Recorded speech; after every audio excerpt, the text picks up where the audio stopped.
Hey everybody, welcome back with another episode of RevTalks. I'm Patrick. Today we're joined by Daniel. How's it going today, Daniel? Good, thank you. Thanks for having me. Of course, of course. So would you mind giving us a little brief overview about what you do as the founder of your company and who you guys are? Absolutely. My name is Daniel Stark. I'm the president and chief creative officer, executive creative director, whatever you want to call me. I'm the top creative person in Stark Design. We work with food and drink brands, drink brand founders to help take great brands and make them unforgettable. Nice. I like that. And which part of the US are you guys based out of? We're in New York City. Nice. And so what are some creative ways that you guys have gotten in front of customers previously or just historically throughout the entire company's history? I mean, we've been around for 27 years, and only in the last, I would say, year, we started to really hone in on food and drink because that's an area where I personally have a lot of passion and interest. We've done about a dozen restaurant brands in the last few years, and some in the past as well. And we've worked on food branding throughout our time, but um, most of the work has come to us through personal connections, referrals, old style networking. But things have changed and things are changing. And now I've been really working on raising my social profile and getting out there and letting people know about what we do and how we do it. And, it's kind of been fun getting my face out in front of the world and talking about our process and how we help clients and help businesses level up and become memorable. Definitely, 100%. And what are some ways you guys kind of go about fulfilling for your services? Obviously, you guys probably have some sort of a strategy or consultation. What does kind of the customer journey look like for you once when you actually initially sign that customer and you guys get to work? Yeah, it's a great question. What we do is we deliver brand strategy and packaging design. But more than that, it's a structured brand transformation process that we sell. It's a 5-step process. We call it the SMART process. And what it's meant to do is deliver structure, clarity, creative direction, design, a whole set of guidelines and deliverables. And it happens within 4 to 6 weeks. So we move fast when we work with clients. We've gotten our process down now over 27 years working, and now we've codified it into this system that makes it really easy for a prospective client, that's the word I was trying to say, to really understand how it works, what they're going to get, understand the value right away. And we take them from a space of really confusion, upset, sometimes sleepless nights, not reaching their market, to really being able to have market clarity and have a platform for growth. Nice. I like that. And so it's kind of a comprehensive approach. Obviously, you guys spend a decent amount of time with every single customer and you guys are making sure that they're fulfilled properly. Do you guys mainly service customers locally in the New York area or are you guys broad throughout the US or how's that kind of been? We're throughout the world, but right now we're working with U.S. clients. Some big food manufacturers, some independent. We're actually working on a craft chocolate brand right now that's a New York City based brand, which is really fun. But we're also in the process of working with one of the big food manufacturers that you probably know and have heard about. I can't talk about it yet, but um, what's exciting for me is that yes, we can work with brands anywhere. We can work with a restaurant, a donut shop, a coffee shop, or somebody who has, a bottle of water or a packaged bread that they want to sell in specialty shops and markets. The whole thing is, food is enormous, right? It surrounds us, and so we can really touch all of that, all of those touch points from experience into shopping. Definitely makes a lot of sense. And what has been one of your favorite customers that you guys have actually dealt with?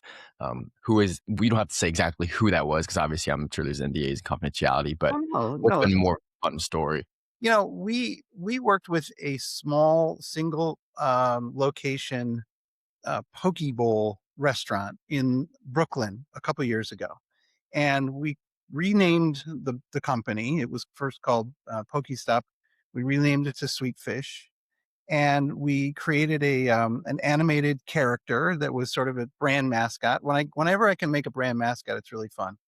And we created a brand that really came alive. It was colorful. It was fun. It really, embraced all of those aspects. You can see it on our website. But also, we designed a food hall in Manhattan also a few years ago that had 5 different concepts inside, which we branded all of them. So we actually branded the space. We did the the signage, the messaging, the advertising, all of it, the packaging. So it was really fun because for me, it was really about 360. We were really being able to touch every piece of the customer journey from before they came in all the way through to when they ate and left. So that was really a lot of fun. But there's a bunch, I can't even remember, all of them. I would say the craft chocolate we're working on right now, which hopefully will be out in a couple months, that we can finally start talking about. I'm really excited about it because we're taking a unique approach to chocolate, and it's hard to find white space or to find opportunity in the chocolate market because it is so jam packed. But I think we've done something really unique and really fun, and we have Nice. a famous artist who's working on the packaging with us, so that's cool too. Anyway, more to come. Super cool. And how long have you actually been able to sustain the company for? When did you find the company again, or actually found it? So no, we were established in 2000. It's been 20, nearly 27 years. That's a nice number. This is 2000 on the dot. Yeah, Very it's okay. easy to I like remember. that. Very Um, easy to remember. it has definitely been a journey, and as a business owner, a small business owner, look, we've grown, we've shrunk, we've been up and down, we've had, we fought the battles. Um, I'm a small team now. It is me and some freelancers that are remote. I used to have an office, a bunch of people, overhead, all of that. I don't necessarily miss that, but I also, I love working with people, working with teams, coordinating solutions, the whole deal. So, whatever size, it doesn't really matter anymore. And especially location doesn't matter anymore. Everybody's able to connect this way and talk virtually. So I kind of love the fact that we can work with people in a diverse set of locations with a diverse set of talents, and pretty much do what we've done all along with, of course, less overhead. 100%. I like that. And so, how has the fluctuation went from kind of people in the office, you have overhead, things like that, to now having a more contract based team? What has kind of been your biggest sort of takeaway from that?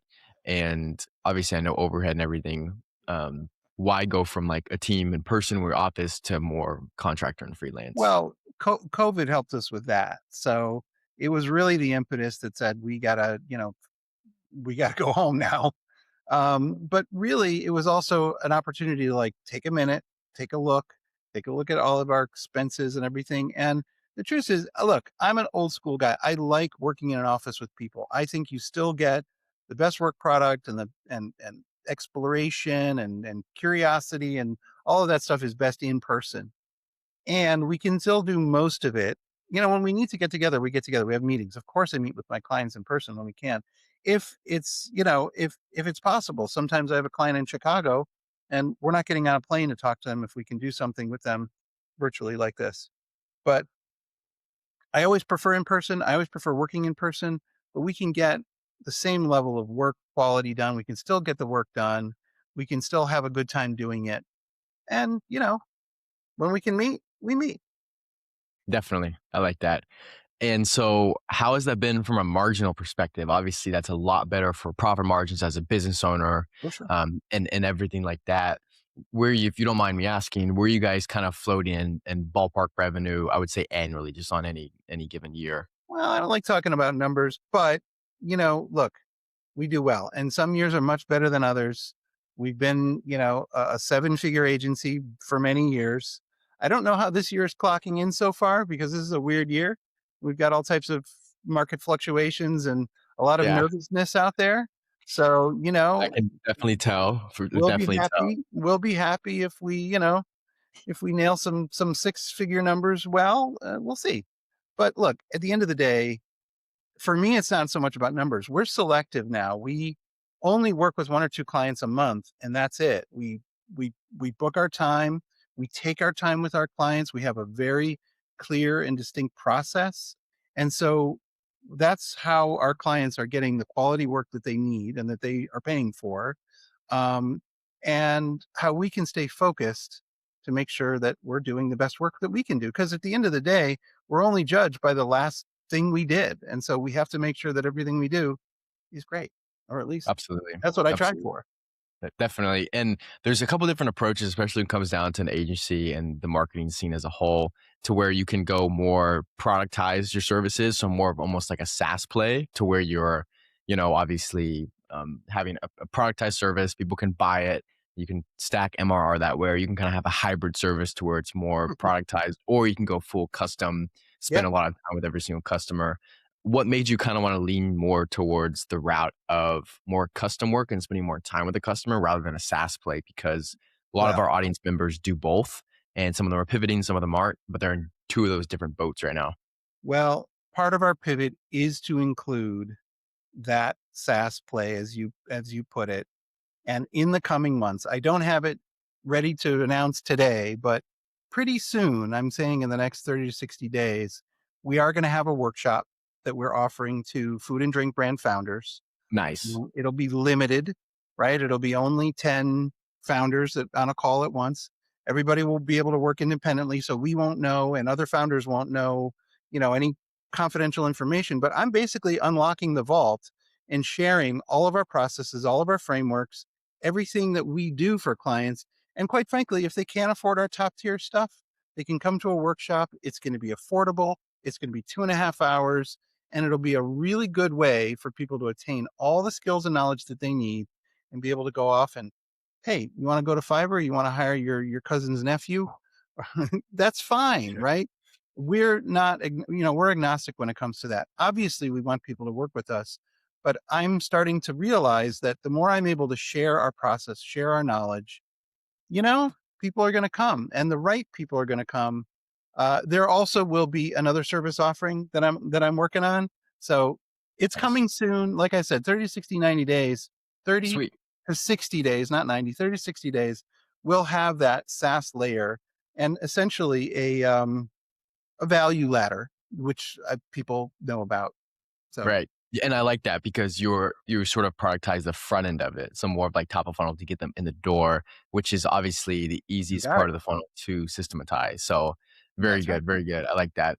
And it's smart of you as a business owner, obviously, to make sort of a you're not necessarily a SaaS play to make your entire business a SaaS, but to have aspects of the company that are automated, especially on the front end, to get more leads in the door. And then from there, you can really funnel and be selective because you'll have a litany of people that are, 1,000%. wanting to be with your Yeah. services. Nice. How has being in New York? I assume you've been in New York these past 2 decades since the start of it, And or for your entire life. since I was 19, I came here to go to Okay, Parsons School of Design as a teenager, and I never left. It nice. grows on you. I love New York. Okay, I've Um, heard mixed results, especially living there. For a couple of decades. Is it? awesome. Um, yeah, is it very hectic scene, or how is it like? I've personally actually never been to New York. Well, number one, you got to come to New York. So, book a ticket, get a Okay, hotel, just come and enjoy.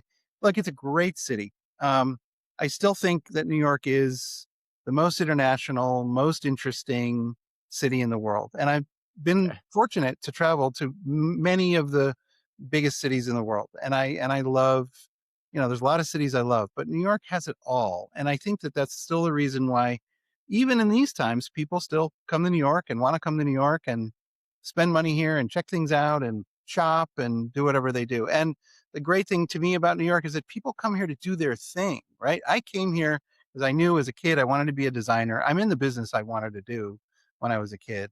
So here I am. This is the place to do it. If you're in finance, if you're in whatever, the arts, you want to be a performer. I mean, yeah, there's LA, but people come to New York to act, to design, to whatever it is they want to do. And that's why I love it. There's a lot of diversity here. There's a lot of things. There's always inspiration. As a creative person, as a visual person, all I have to do is walk down the street just to get like filled up with inspiration. nice. I like that. I like that. It definitely seems like that culture fits well, especially with entrepreneurship, running your own business. Things are a little bit faster paced than normal Thousand other percent. areas. Sweet, sweet. And as of right now, I know you mentioned the SaaS play earlier. What is a current priority of the company? What are you guys really sort of pointing your North Star towards right now and putting a lot of your focus on? Well, look, I'd be lying to say our pipeline can always be filled. So I'm working on pipeline filling. I'm looking for, not just any clients, but the right clients that we can help, clients that know they have an issue in the marketplace or an issue with getting people in the doors if they have a brick and mortar restaurant or a shop.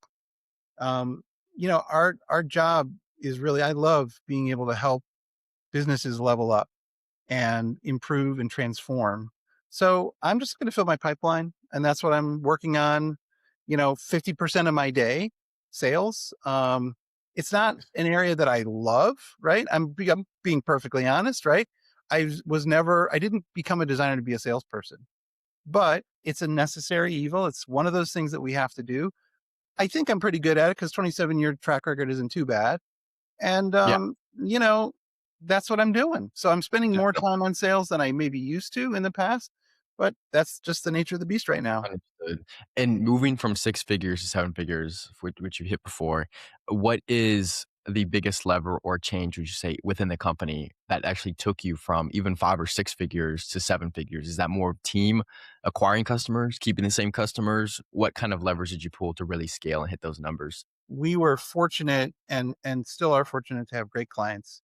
We had a few clients over the years, CVS, Staples, L'Oreal, Estee Lauder, clients that, household names. And some of those engagements, some of those contracts were great because as we succeeded and as we made our progress with their businesses, they gave us more. So it's great. It's also a little bit. My business is also a little bit different now. So I'm not necessarily looking for those 360 contracts. They're nice to have. I won't lie, but like I described, like we're trying to focus our service offerings to be what I described earlier. And I think for me, for my lifestyle, for my age now, it's a fit. I have a family. I have an elderly mother I take care of. I care about my family and I want to spend more time with them. So having a business that I can manage during business hours I as like that. opposed to working 24 hours, it works for me. Definitely. And I'm sure priorities change as you go from like 20s to 30s and so on, and things Yeah. look different as they go. What Yeah. piece of advice would you say, or would you actually give the younger version of Daniel, if you had to go back in time and actually give him some piece of advice, whether it is about building the actual agency, customers, fulfillment, things like that, what would you tell him? Wow. That's a really good question. I wish I had a ready made answer for you. I would say probably eat better, work out more, um, save more. How's that? Great. I mean, Simple as that. yeah, Save a definitely. ton Okay. because you go through it at times in need. 100%, 100%. And especially in entrepreneurship, as you know as well, like when the cash buffers, it's good to have those, not just for peace of mind, but like really Totally. does hit the fan and you really do. And any business owner would be lying to you if they said they never had I times mean, where it's look, hit the fan. everybody hit the brakes on COVID. We had a contract that was about to come in the door that week, that Monday, Oh my and gosh. Wednesday. Yeah, no, it was a big one. And that Wednesday, they stopped taking my calls. And we all just went home and, that was it. So that year was really starting to shape up to be an amazing year. The previous year had been a rough one, professionally and personally. So that year of COVID, it was like, oh, okay, things are looking good. And then COVID slammed us into a brick wall. But Yes. I don't know anybody that didn't have that experience. I mean, I wasn't selling, masks and gloves, so I wasn't in the right business Oh at the yeah. Right. You weren't selling picks in the gold PPE. mine or whatever Yeah, they call it. right, right. Yeah. Very interesting. And I think everybody remembers that week for something like special or substantial to happen in their life. I think it's really funny because it seems so long ago, doesn't it? And it was 6 years ago, Totally. right? Yeah. But it doesn't seem that long ago. It's very sort of I know. It's this weird time thing. I agree. There were people that I had not seen, before COVID. And then when I finally saw them again, it's like, oh wow, 3 years have gone by. It's 4 years have gone by. It's the weirdest thing. It's like this exactly, time anyway. definitely. And puts different perspective on everything like that. Um, so obviously moving forward, your focus, historically and continues to be, I think, a lot of business owners on pipeline, really kind of Yeah. driving those activities and stuff. Last question too about team and about management for team as a founder, as a CEO. when you're managing, teams on a contract basis or an in-person basis in the office, what are some ways you go about sort of incentivizing better work, better quality work to be done? And how do you sort of lead as a founder? I know there's a bunch of different ways to lead. What's kind of your philosophy with that? It's a great question. And look, I've been doing this a long time and I've been an employee. So I've been on both sides of the fence, an employee and a manager. And I think the best managers listen and they observe what the the strengths are of their team. Some people doubt their talents and they have to be pushed and they have to be challenged to go in new directions. And when you show them that you have the trust in them to do that, they feel, supported. So I do my best to listen. I do my best to understand people's limitations or strengths and weaknesses, and still try to push them into areas where they're uncomfortable, especially in design. Because the worst thing you can do is have a fearful designer. Design needs to be fearless and it needs to be open, blue sky, open ended.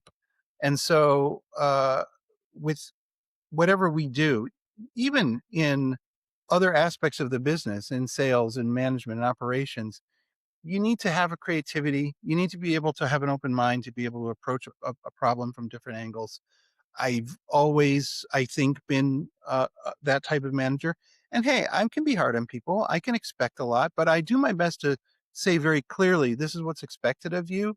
And then if there's a problem, you sit down, you have a conversation, you understand where they're at. Sometimes things that are happening outside of the work, outside of the office, are affecting it. And if you can understand that and have compassion for it, you're a better manager. So Definitely, I like that. that's my philosophy. Yeah, Be I a like that. human. And I do catch myself times too, even within team and things like that, where you almost, I feel like as a founder and a CEO, like we know how to wear all the hats, right? And when something isn't completely being done right, it's almost an addiction to jump in or at least criticize and Oh, just like sure. really get it done. And that I think is what really builds strong philosophies and foundations as a founder and as a good CEO. Because if you really think about it, people that are really, really doing well, multi companies, obviously money is just monetary metric, but very successful businesses, they're very good at the delegation part and building other humans up too. So Yeah, that's for huge. sure. Look, I've been really fortunate. As a business owner and as a manager, I've had great people that have worked with me and worked for me. I'm still friends and in contact with many of them. It's a great feeling to be in communication with people that haven't worked for me in a dozen years and still care about them and have them care about me. And so, yeah, I love being a manager and a leader. Definitely, definitely. Well, I appreciate you taking some time out of your day to jump on RevTalks, Daniel. And I hope you have a great rest of your day in Thank New you. York. Thank you for the time. I really appreciate it. Of course.